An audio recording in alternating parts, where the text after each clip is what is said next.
बहुत समय पहले की बात है। एक बहुत ही बड़ा भक्त भगवान को रोज़ खुश करता, उनकी पूजा अर्चना करता और उनके हमेशा गुणगान गाते रहता। करीब 25 साल से वो रोज़ यही काम कर रहा था।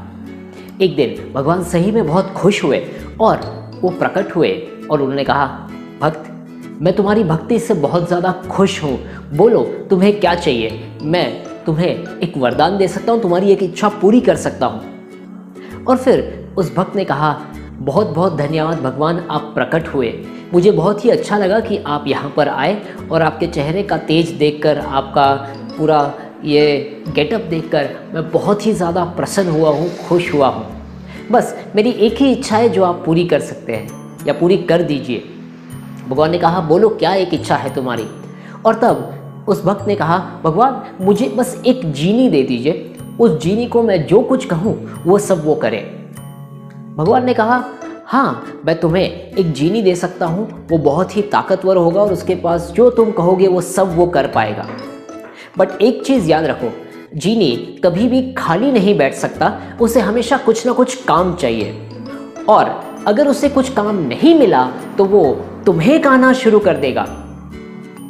भक्त ने थोड़ी देर सोचा और फिर कहा, हाँ भगवान मुझे चलेगा, इतने सालों में मैंने सिर्फ आपकी भक्ति की है, कुछ किया नहीं है, तो मेरे पास जीनी के लिए बहुत सारा काम है, आप उसे प्लीज़ मुझे एक दे दीजिए जीनी।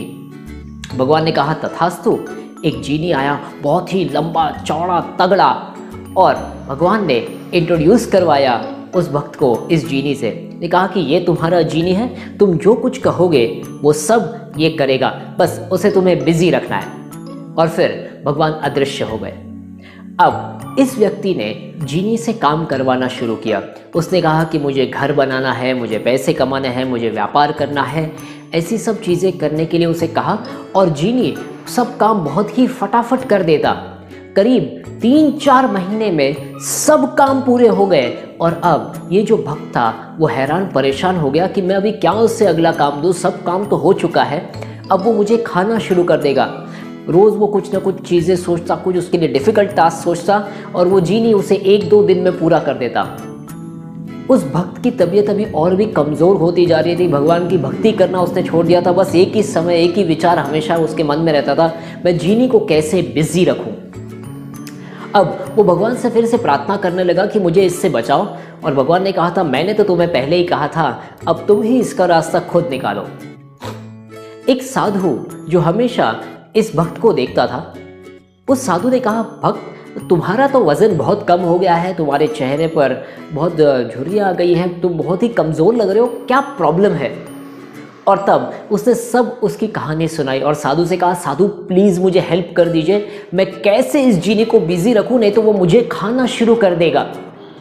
और तब साधु ने कहा, उसने ऑलरेडी तुम्हें खाना शुरू कर दिया है, अभी मैं तुम्हें जो कहता हूँ वो तुम्हें जीनी को बोलना है और उसे बिजी रखना है। बोले क्या करूँ? बोले पहला टास्क, उसे कहो कि वो जंगल में जाए और जंगल में जाने के बाद सबसे लंबा जो बाम्बू है वो देख कर लाए और यहाँ पर लेकर आए। उसने अपनी जीनी से यही कहा। जीनी गया जंगल में, वहाँ पर उसने देखा कि सबसे लंबा बाम्बू कौन सा है, वो उठाकर लेकर आया। अब साधु ने कहा कि उसे दूसरा टास्क देना, उस बाम्बू को उसे ज़मीन में अंदर डालना है, नीचे 3 फीट, और बाकी का वो ऊपर रहे। बोले ठीक है, मैं उसे ये कहता हूँ। उसने जीनी को वैसे ही कहा, जीनी ने वैसा कर दिया। और तब साधु ने कहा, अब उसे कहो कि इस बाम्बू में उसे कहो कि ऊपर जाए नीचे आए, फिर से ऊपर जाए फिर से नीचे आए, और ये तब तक करता रहे जब तक मैं उसे कोई दूसरा काम ना दे दूँ। उसने एग्जैक्टली वही किया और जीनी को कहा, तुम इस बाम्बू में ऊपर जाओगे नीचे आओगे, ऊपर जाओगे नीचे आओगे, फिर कुछ काम होगा तब मैं तुम्हें बुलाऊंगा, फिर उससे वो काम करेंगे और फिर तुम वापस ऊपर और नीचे करोगे। और जीनी ने वो करना शुरू कर दिया। दोस्तों, सबसे important part, this is the learning. Actually जीनी जो है वो और कोई नहीं, वो आपका ही माइंड है। इतनी ज़बरदस्त चीज़ हमें माइंड के तरीके से मिल चुकी है, गिफ्ट मिल चुका है, और अगर हम उसे बिजी नहीं रखते तो वो हमें खाना शुरू कर देता है।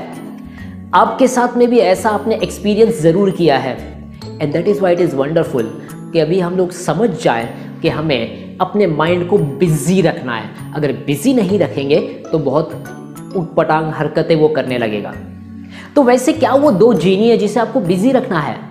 2 जीनी जो बहुत इंपॉर्टेंट है, that is your physical and your mental being.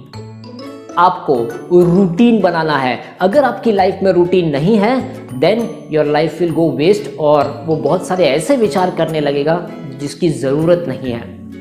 इसीलिए लोग बोलते हैं ना, रूटीन बनाइए। सवेरे उठने का रूटीन, उठने के बाद क्या करना है, उसके बाद क्या करना है, उसके बाद क्या करना है, आपको सोचना नहीं पड़ता अगर आपने रूटीन सेट कर दिया है तो। अगर आपका रूटीन सेट नहीं है तो उठ के आप विचार करोगे आज मैं करूँ क्या, इसके बाद मैं क्या करूँ, उसके बाद मैं क्या करूँ, और आपको बहुत ही उदास दिन जाता है। लेकिन अगर रूटीन सेट है तो आपको सोचने की ज़रूरत नहीं, ये करना है, उसके बाद ये करना है, उसके बाद ये करना है। That is why you should have 2 kinds of routines, physical routine and mental routine. कुछ लोग फिजिकल रूटीन तो रख देते हैं कि मुझे ये एक्सरसाइज करनी है, उसके बाद ये करना है, उसके बाद ये करना है, लेकिन मेंटल रूटीन के लिए उनके पास कुछ नहीं। मेंटल रूटीन का मतलब रोज़ कुछ पढ़ना, या फिर रोज़ मेडिटेशन करना, ध्यान करना, या फिर ऐसा कुछ करना जिसकी वजह से आप कुछ नए आइडियाज़ जनरेट करो। अगर आपने आइडियाज़ जनरेट करना शुरू किया तो आपके माइंड को वो बिजी रखेगा और उसमें से कुछ प्रोडक्टिव बाहर निकालेगा। अगर हमने माइंड को आदत ही नहीं डाली आइडियाज़ निकालने की या कुछ नया काम करने की, वो फ्री हो जाता है, और फ्री होने के बाद वो क्या काम करता है वो आपको पता है। So yes, I am going to ask you to make 4 important routines of your life. सबसे पहला फिजिकल रूटीन, और फिजिकल में 2 type of routine. Physical exertion routine, जहाँ पे आप फिजिकली थक जाए, बहुत ज़रूरी है। अगर आप फिजिकली थकेंगे नहीं तो आगे वाला काम नहीं कर पाएंगे। And the second routine is physical relaxation routine, मतलब सोने का रूटीन, रिलैक्स करने का, पावर नैप लेने का routine. The third routine is mental exertion routine. Mentally अपने आप को आप एक्सर्ट कैसे कर सकते हो, कैसे थका सकते हो? पढ़ने से, सोचने से, आइडियाज़ जनरेट करने से, लिखने से, किताब बनाने से, ऐसे आप अपने माइंड को बिजी रख सकते हो। मेंटल एक्सर्शन वाला कुछ काम करना है। And the fourth routine should be your mental relaxation routine. Mentally अपने आप को रिलैक्स कैसे करेंगे? अगर आपको ये लगता है कि सोने के बाद आप रिलैक्स हो जाते हैं, लेट मी करेक्ट यू, सोने के बाद आप फिजिकली रिलैक्स होते हो, मेंटली नहीं, क्योंकि मेंटली अभी भी वही विचार चल रहे हैं। तो मेंटल रिलैक्सेशन के लिए सबसे बेस्ट तरीका है meditation. Get into a meditation routine. जब आप मेडिटेट करते हो तब आपको मेंटल रिलैक्सेशन मिलता है। So these are 4 routines I would ask you to make for yourself, and you will see a major difference in your life. So guys, अगर आपको स्टोरी पसंद आई है और इसके कुछ पॉइंट्स पसंद आए हैं तो ज़रूर इस वीडियो को शेयर कीजिए उनके साथ में जिनको ये बहुत यूजफुल हो सकता है। मेरे चैनल को आप सब्सक्राइब कर सकते हैं and watch for next videos on my channel, क्योंकि मैं हर हफ्ते लेकर आता हूँ एक नई स्टोरी और उसमें से एक real life learning. Thank you.